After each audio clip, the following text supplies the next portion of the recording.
Sabe aquela brincadeira meio chata que às vezes tem num ambiente de trabalho, aquela pegação no pé, ou um chefe que às vezes fica em cima de um funcionário, parece que de uma forma deliberada? Sabe aquela coisa? Isso pode ser assédio moral. Isso que nós vamos conversar agora com o Dr. Francisco na nossa conversa jurídica.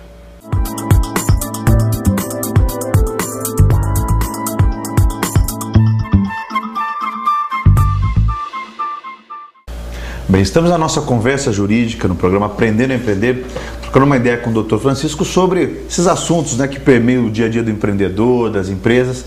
Dr. Francisco, seja bem-vindo novamente ao nosso programa. Obrigado, Flávio. Obrigado. Hoje o nosso assunto é um assunto polêmico, né? Vamos ver até se a gente consegue numa conversa tratar, senão a gente até continua, porque é um assunto que a gente recebeu a sugestão sobre a questão de assédio moral dentro do ambiente de trabalho. Como é que funciona isso? A gente sabe a diferença do assédio moral para o conhecido já falado assédio sexual. Qual que é a diferença dos dois? Flávio, o assédio moral na relação de trabalho é aquela situação que o chefe, né, enfim, quem está numa hierarquia, uma questão, como nós falamos até antes, uma questão de poder, na verdade, onde o próprio empregado, quer dizer, se sente humilhado, ele é constrangido, na verdade, pelo chefe, ele é exposto de uma forma que a situação dele regular de trabalho, sabe assim, se torna, a gente usa um termo, degradante. Né? Fica aquele ambiente pesado, onde ele é isolado, né? Isso é um ato, assim, tem que ter longa duração. Não é um ato isolado. Porque é bom até para explicar, porque a gente está imaginando assim, né? O empreendedor que está numa pequena empresa, ou dentro o funcionário mesmo. O assédio é quando é uma coisa contínua. Quer dizer, não eu fiz uma piada com você uma vez, estou sendo assediado. Na verdade, isso ele tem que configurar uma coisa contínua, quer dizer, um tempo, várias situações. É isso que o assédio é uma coisa mais de médio prazo, por exemplo. E na verdade, Flávio, todo o assédio, ele é de longo prazo, ele não é um ato isolado, e normalmente o assédio moral, ele tem uma finalidade, né? Normalmente ele tem uma finalidade, e a finalidade quase que sempre é fazer com que o empregado desista do emprego. Né? É forçar a pessoa a pedir demissão, é mais ou menos isso? Forçar a pessoa a pedir demissão. E dia a dia ele vai sendo exposto, né? Ou ele vai sendo exposto chamando-se a atenção dele de uma forma muito velada, né? Ou então falando para esse funcionário palavras, sabe assim, até de baixo calão, né? Ou até tratando ele como incompetente, né? Criar uma situação de incompetência, né?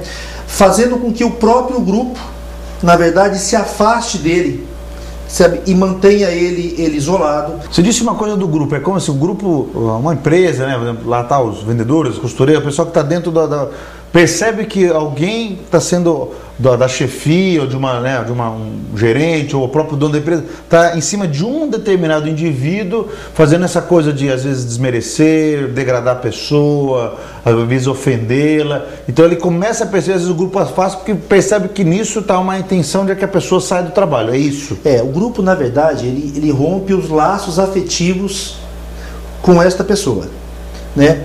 Mas eles fazem isso não porque eles talvez diretamente apoiem, né? Eles fazem o que nós chamamos, sabe assim, de pacto de tolerância e silêncio. Por quê? Eles visam preservar justamente a posição deles.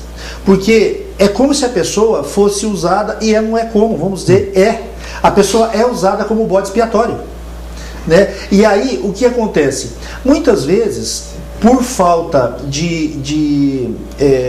talvez por falta de condições de organização da empresa, ou até o chefe, por falta de capacidade, né? Vamos até dizer por falta de capacidade, ele quer exercer uma pressão no grupo, ele acaba buscando uma pessoa para que, na verdade, ele possa demonstrar o poder, a força, né? E afastar qualquer possibilidade do grupo ter condições de não cumprir aquilo que ele está querendo.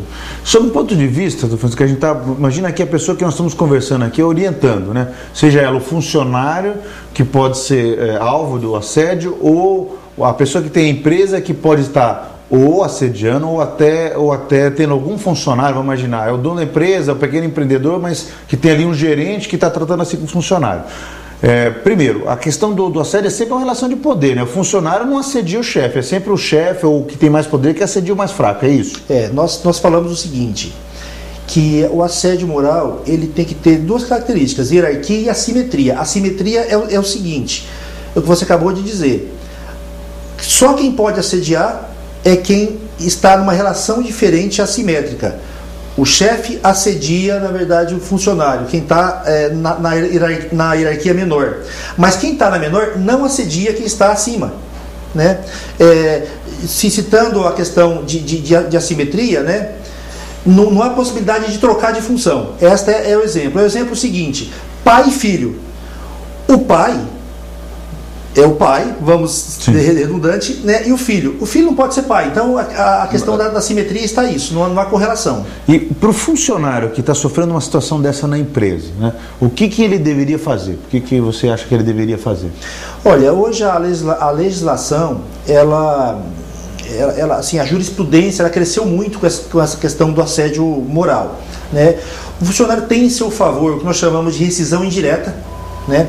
Ele não é obrigado a ficar, ele pode rescindir indiretamente o contrato dele com todos os direitos, como se ele tivesse sido demitido e buscar inclusive uma indenização por este assédio, né? Muitas vezes a gente percebe... É mais difícil provar isso, doutor? Como é que eu vou falar assim? Poxa, como é que faz isso? Acabar de dizer isso. Porque assim, essa prova é uma prova difícil. Difícil porque o grupo, ele acabou se isolando. Né? Ele acaba, enfim, ele fica longe dessa situação e para que ele não sofra consequências, sabe assim, da empresa ou do chefe, vamos dizer, porque isso, a gente fala empresa que é impessoal, mas estamos falando de pessoas, né? É verdade. Né? Então, na verdade, assim, às vezes a empresa no contexto não apoia isso, mas o chefe, ele vai ficar nesse assédio. Agora, o que cabe ao funcionário? Cabe ele buscar indenização, ele pode, na verdade, destacar um do grupo que saiu, ou até um cliente, né, um terceiro que constatou, por exemplo, este fato que aconteceu com ele, para que ele faça a prova. Mas, assim, ele tem que fazer a prova, porque o ônus da prova é dele. Professor, eu estou vendo que esse assunto é um assunto assim, muito interessante. Nós vamos fazer o seguinte, hoje nós falamos muito sobre essa questão do assédio moral, sob o ponto de vista da pessoa que está sendo assediada, né? O que eu tenho que fazer, né? Às vezes cuidar, conversar, ou entrar já pedir uma demissão, mas tem todo um caminho. Hoje a gente encerra essa questão sobre o indivíduo e nós vamos depois continuar falando sobre essa questão do ponto de vista da empresa. Que cuidados a empresa tem que tomar para que ninguém na empresa esteja... Porque às vezes está acontecendo isso sem saber, né? Então aí a gente continua essa nossa conversa no próximo programa, na próxima conversa jurídica, tratando sobre o assédio moral, mas é sobre o ponto de vista da empresa. Ok, Flávio. Obrigado novamente pela sua participação e continue conosco. Obrigado.